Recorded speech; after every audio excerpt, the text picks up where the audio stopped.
La décision de Khalifa Haftar est considérée comme une préparation à sa candidature à la présidence. Il a nommé un nouveau commandant par intérim au sein de l'armée nationale libyenne qui le remplacera temporairement jusqu'au 24 décembre. C'est la date annoncée par l'ONU pour la tenue des élections en Libye.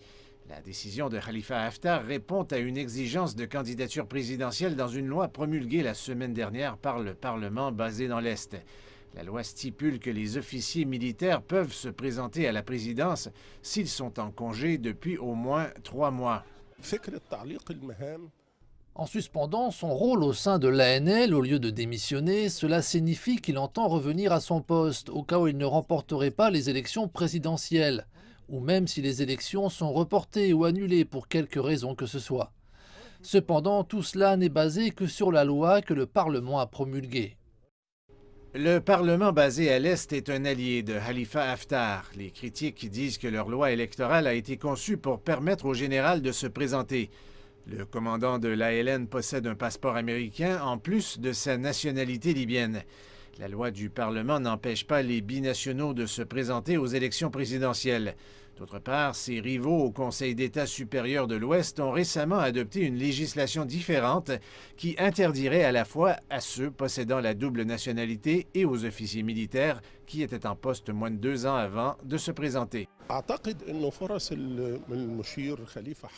Je pense que les chances de gagner du général Khalifa Haftar sont considérables. Il a une base solide de partisans dans l'est de la Libye, où il a réussi à implanter une grande stabilité et a réussi à unir l'armée et les milices.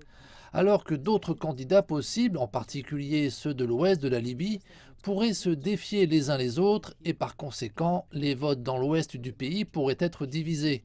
Cela l'encourage à se préparer à se présenter, bien que l'ampleur de la concurrence ne soit pas encore claire. L'ANL contrôle toute la région de l'est de la Libye et la majeure partie du sud. Pourtant, la majorité de la population du pays vit dans l'ouest, où se trouve la capitale, Tripoli. Khalifa